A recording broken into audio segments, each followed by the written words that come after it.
So we're now on to our third commitment ceremony. Yeah, it was the third. I'm losing track of myself right now. Third commitment ceremony. But before that, we saw one or two of the couples in their apartments. We saw the new couple move in. So this is the first time they're together under one roof. And this will be a trying time for them. We're going to see how these two get on. But so far, so good. Then we saw that Gemma and Matt had an argument again last night. Matt's in a separate apartment. Gemma's wondering whether she's staying or leaving today. She doesn't know whether to unpack her bags because she feels she's going. Oh, this girl. The negativeness. That's all I see from her, just negativity. Oh, it's too much. But that's where her head's at. So we don't know what's going on with these two. I'm sure we'll find out. We also see that, what's his name? April and George had another argument last night. After all that sweetness and light on the dinner table. Did you see that? She's sucking up to him, saying how nice he is and how good of a person and all about his self-doubt and all the rest of it. And then she's saying that she'll always be there for him. And you know where I'm going. It's endless. It's endless. But look what happened. They had another argument last night. So here we go again. I don't know who they're fooling, but they're not fooling me. This was doomed from day one. I told you it then, and I'm still saying it now. Nothing has changed. These two are not going to make it. When it comes to Duke and Whitney, we heard from Whitney, and she's saying that Duke is still playing fake. She can't be her natural self around him. That's what she says. She says she's making an effort, but I can't see it. And at the same time, with Duke and his fakeness, I'm not too sure how to read that. I'm going to go back to the beginning, like I said. Her attitude walking down the aisle was the one that put him back. He took 10 steps back when he saw the attitude, and he hasn't been able to come back since. That's what I see. Because like I said, outside of this experiment, he is not that person. He would have told her about her clot. That's all I'm going to say. It's time for them both to go. Because I'm tired now. I'm tired. So fast forward to our commitment ceremony. The first people on the couch were Sophie and Jonathan. Well, there's not much I can say here. These two had a great honeymoon. They've had a great start. They were sexually attracted to each other when they first met. What else can I say? Oh, there is one thing. It was Mel that asked the couple whether there's any obstacles that they can see coming. And it was Jonathan that turned around and said he is very much looking further into the future. And Mel told him that he needs to stay in the moment rather than think too far ahead.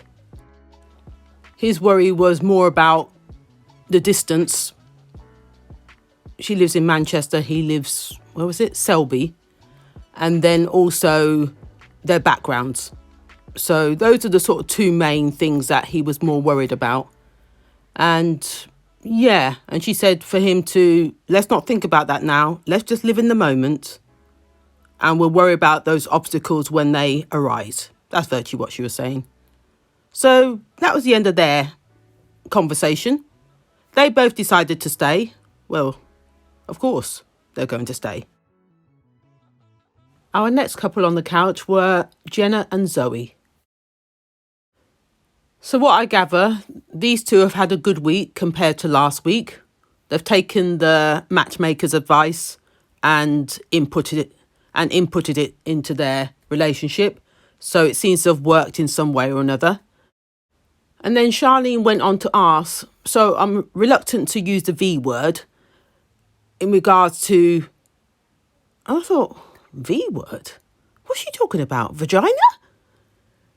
I was like Matt, dumbfounded. I didn't know what the hell she was talking about until someone said veganism. I thought, oh, yes. Yes, let me bring it back. I don't know where my head went. But from what Jenna was saying, they seem to have overcome that. In their everyday life, it may look like a problem, but behind closed doors, it isn't a problem. And while she was saying that, I did notice with Zoe, she had her head down. Yeah, she wasn't really looking at anybody. She was sort of uncomfortable with that topic. So it's still an issue as far as I'm concerned. I don't care what Jenna's saying or thinking. It's still an issue. We then saw Charlene ask another question in regards to whether there was anything missing in the relationship. And Zoe answered that question by saying she misses having belly laughs.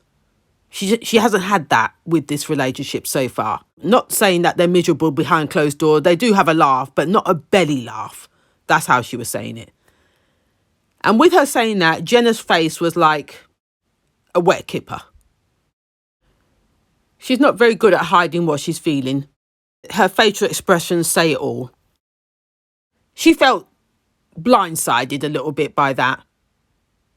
She's thinking, what are you trying to say? What, we don't have fun?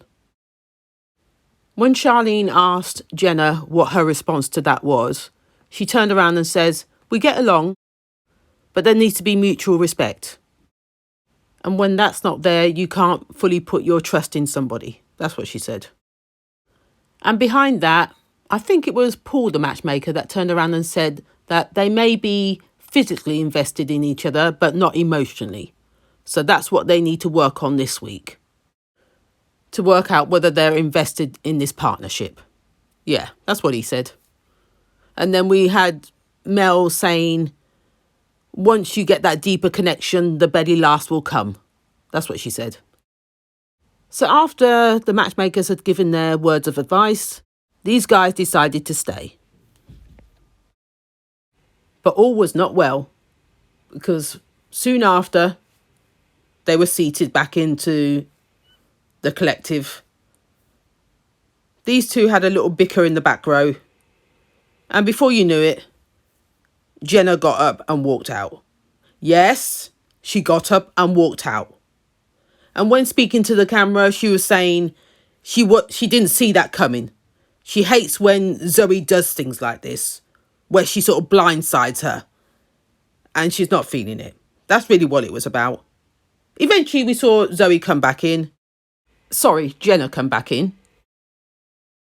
Everybody's asking whether she was all right. The matchmakers making sure she was okay. And then the programme continued. So next on the couch, we had Keisha and Kwame. Now, when it comes to these two, I'm still not convinced that there's a connection. Even though they put on the face, I'm not convinced.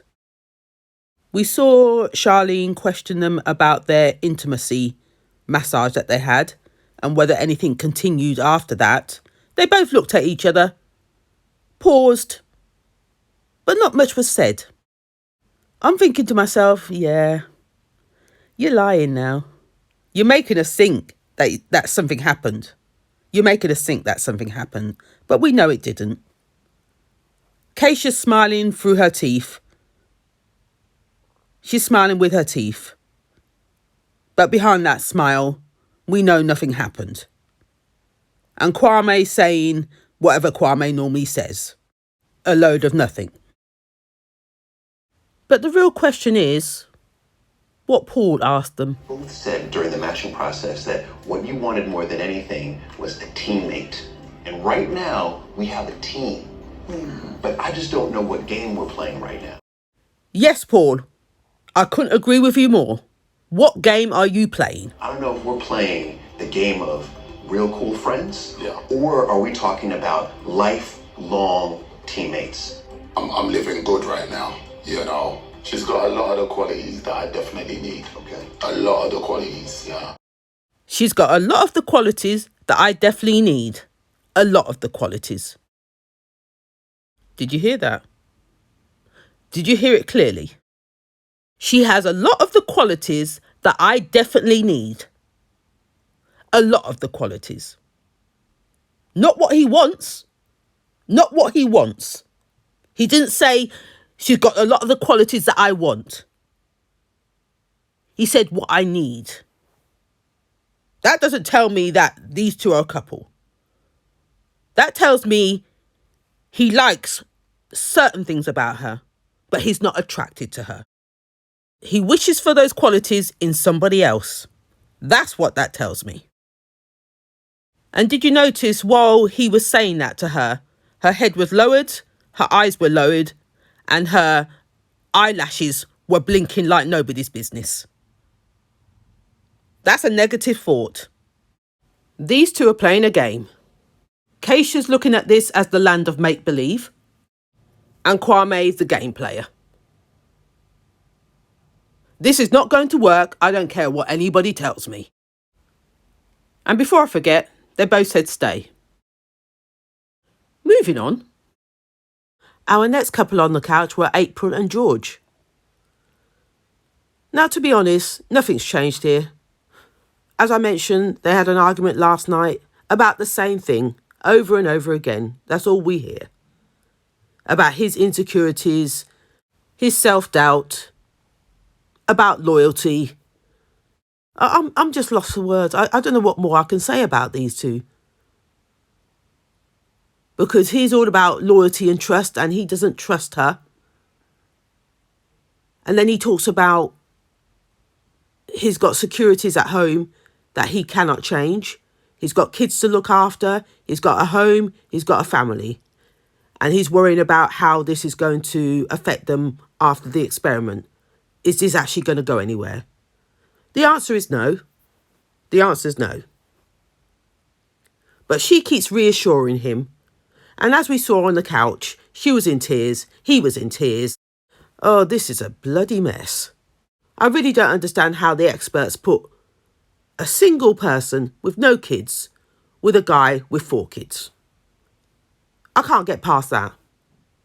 It was doomed from the beginning. She's already said she doesn't want kids. So why would you put her with somebody with kids? And in my very, very first video, I mentioned about the matching of couples. And I actually matched him with, what's the one that left? Lara. The one with kids. I thought those two would have been a perfect match. But you put him with her. You guys are playing games. When I was told that she didn't want anybody with kids, I'm like, they're my priority. I've never said anything bad. When we were watching those videos the other day of your kids, that was one of the happiest moments, and I told you that day. Oh, please, spare us. Spare us. You said that just to please him, to make him feel good. But deep down, you know it isn't going to work. Being worried about introducing somebody who I'm falling in love with to my kids that I love. And I never want it to be a situation where I introduce them and they have to say goodbye in the future. He's definitely got a point. Definitely got a point. But the thing is, he already knows the answer. He already knows this isn't going to work. She is not the right person for him. But he keeps letting her reassure him, it can work, it can work. No, it cannot. No, it won't. Go with your intuition, because you have it. You know the answer. So please put yourself out of the misery. Please do it. And say leave. I just need you to understand. I do. I've got 5 heartbeats to think about in this situation, and one of them's yours. But I'm here. I'm like right here, George. And I'm not going anywhere. Please stop doing this. Please stop saying that you're right here, that you're not going anywhere. And then contradict yourself tomorrow or the next hour. Oh, give me strength. This is painful. This guy is a father of 4 kids. Stop toying with his feelings. From the beginning, you already knew this wasn't going to work, but you tried to make it work. You tried to make it work. And I'll give you 10 out of 10 for effort. 10 out of 10. But it's time to give up the ghost. It really is. You both need to say leave. But of course, you know they didn't say leave. They both said stay. Moving on, our next couple on the couch were Thomas and Adrian. Well, these two seem to have made an improvement on this week, especially with their connection in regards to touchy, feeling, hugging, being more tactile. The task they were set this week seems to have made a great improvement. But when it comes to Thomas, I'm still a little weary because he still has that hot head. Drama always seems to follow him when we look at the dinner parties, and always Adrian trying to calm him down like he's a little child. And poor Adrian is never able to relax. He's always looking over his shoulder to think, what is Thomas doing? It's like a little child. That's what you do with children. You look around for your toddler, making sure they're getting up to no mischief. That's what Adrian's having to do with Thomas. But one thing I will say about Adrian, he's got the patience of a saint. He really does. I don't know how he does it. That wouldn't be me. I'll tell you that now. No, my patience would wear thin. But he keeps plugging along. Adrian, I have to give you props. I really do. I have to give you props. And when it comes to Thomas, my argument that I have with him is that he always promises. Thomas, stop using that word promise. Because you keep breaking them. So stop promising. Just say you'll do your best. That's all you need to say. Just say you'll do your best. In regards to these two, I don't know how this is going to pan out over the weeks. I'm hoping that with the connection that they're making, that it does calm Thomas down. I still have my doubts, though. I do. It'd be nice to see this work, but I still have my doubts. Anyway, in conclusion, they both said stay. The next couple on the couch were Whitney and Duca. When asked by the experts how the week has gone, Duca's reply was, yeah, we're in a good place. Whilst Whitney's expression said something different. These two do not speak. Not really. They don't communicate. Whitney says action speaks louder than words. She needs to see more action from him. Duca's very good at talking. That's what she said. But didn't Charlene give you a task to do? The staring into each other's eyes, the touchy-feely, to try and have your first kiss, all of that. Aren't those actions? But you refuse to be a part of it. And to be honest, when I think about Keisha and Kwame, where Charlene was there and present while they were doing their interaction, why couldn't she have done that with Whitney and Duca? They're the ones that need the most attention. They need the most help. Why wasn't she present for them? Because this is a hot mess. This here is a hot mess. And without sounding like a broken record, I'm going to repeat myself again. If it wasn't for her walking down the aisle with the attitude, the rolling of the eyes, and the disgust in her face, we wouldn't be here. I'll tell you that now. We wouldn't be here. He was present on that day. He was present. She wasn't. Now she's wanting to be present, and he isn't. Whose fault is it? Whose fault is it? Because it's certainly not Duca's. Even though he was talking about her making him toast and putting more butter on the toast, and that's what he sees as them getting on. She's showing love in a different way. She's showing affection in a different way. Oh, bullshit. Stop it, Duca. What are you talking about? Now you're actually acting desperate. This is not a good look. It's not a good look. Now you're actually looking like a dickhead. A knob. Please, stop it. Stop it. I'm tired of repeating myself. Because outside of here, you would not have allowed her to disrespect you the way she has. You know it, I know it, we all know it. So please, be you. I would have the utmost respect for you. Believe me, I would have the utmost respect if you would just be you. Tell her about her underneath, her clot, the whole 9 yards. Just give it to her. And let's be done with it. And at the end of that, I want you to both say leave. Duca, my man, I've been watching you for a couple weeks, right? You're smooth. I tried to be. No, you're real smooth. You're real smooth with it. But here's the issue. The issue is you show zero emotion. Mr. Paul is very right. He shows zero emotions. And he's always saying, I never give up. I'm not one to give up. At the end of every episode, it's the same shit. She needs to know how you're feeling. You know why? Because unless she knows how you're feeling, then you appear fake. I'm not, Paul. You know what? No. I know you're not. Now you have me questioning why you're here. Is it social media? Is it recognition? The longer you stay on air, the more followers you get? What is it? I've got too many questions now. I need you to show some emotion. I think Paul hit the nail on the head. I can't connect to something that isn't real, that isn't genuine. Oh, leave it out. You're just as fake as he is. You keep calling him fake, you're just as fake as he is. I just feel like I've given over so much of myself already. Like, what more can I give? Like, I wasn't good at communicating, and I communicate more. I was holding my feelings back, and I was the cold ice queen, and now I'm letting people know when I'm hurt. Like, what more can I give? I'm still trying to be Whitney. Like, I still want to be Whitney.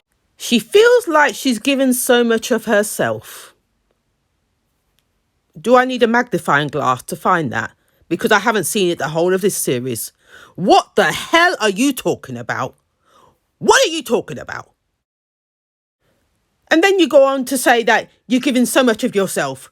You're still trying to be Whitney. You're still trying to be Whitney. So which one are you? The cold ice queen? Or this one here? So who is the real Whitney? That's my question. You're the cold ice queen. The devil in disguise. That's who you are. I'm done. At the end of all that, she put to leave and he put to stay. As he says, I never give up. Oh, I'm tired. I'm tired now. I'm giving up. Moving on. The next couple on the couch were Shanita and Jordan. Now, this is a very calming couple for me. They don't raise my blood pressure. They don't have me on heat. Nice energy here. Nice energy. These guys have done a 180 to where they were last week. We saw Shanita in tears last week. This week, all I see is smiles. They've gone away with what the matchmakers have told them to do and done some homework. And now their communication is very much on point. They're communicating much better now. They celebrated their month anniversary, they said, with a few presents and so forth. So they're all smiley and giggly, as we saw. Also, the rating that they had for themselves was 8 out of 10. That's gone up to 9 out of 10 because of the communication. 10 out of 10 will be where they're in love, so they say. But they're 9 out of 10 at the moment. They're still learning about each other, which they like. They're still getting to know each other. It's the honeymoon period, as we all know. So they're still learning about each other and they're excited to know more. And she can't wait to go to his hometown when they leave the experiment. So at the moment, I can't complain. We're heading in the right direction with these two. No complaints here. So moving on to our last and final couple, which is our newest couple, Gemma and Matt. Well, these two, where do I begin? It started off with fireworks at the wedding. We thought, yeah, these are the two that I feel are going to make it. They look good together. You know where I'm going with this anyway. And then the honeymoon came and it was a breakdown. It was downhill from there on. Again, with the dinner party last night, again a breakdown. And now these two are sleeping in separate rooms. Oh, what a nightmare. What a nightmare. Now we see them in front of the experts, trying to air out their differences. But I just feel like we're going round in circles here. I don't think the experts helped in the slightest. Mel, what were you saying? Because you were trying to cut Matt off. And I'm thinking, hang on, Matt's got more sense here. Why are you letting Gemma speak? Well, I can understand you let Gemma speak because she's the most emotional one here. Yeah, she's over emotional, so you got to let her talk. But at the same time, Matt had some real things to talk about here. And you were just shutting him down. I wasn't happy with that. I wasn't happy. But anyway, let's hear what they had to say. We had that vibe, we did. We really, really did. But you're not letting me in, you're not. You run away. I'd run away if I had to deal with that all day. Constantly having to repeat myself like a frigging parrot. Did you not hear the first time, the second time, or the third time? Have you got wax between your ears? You're too hard ears. What's wrong with you?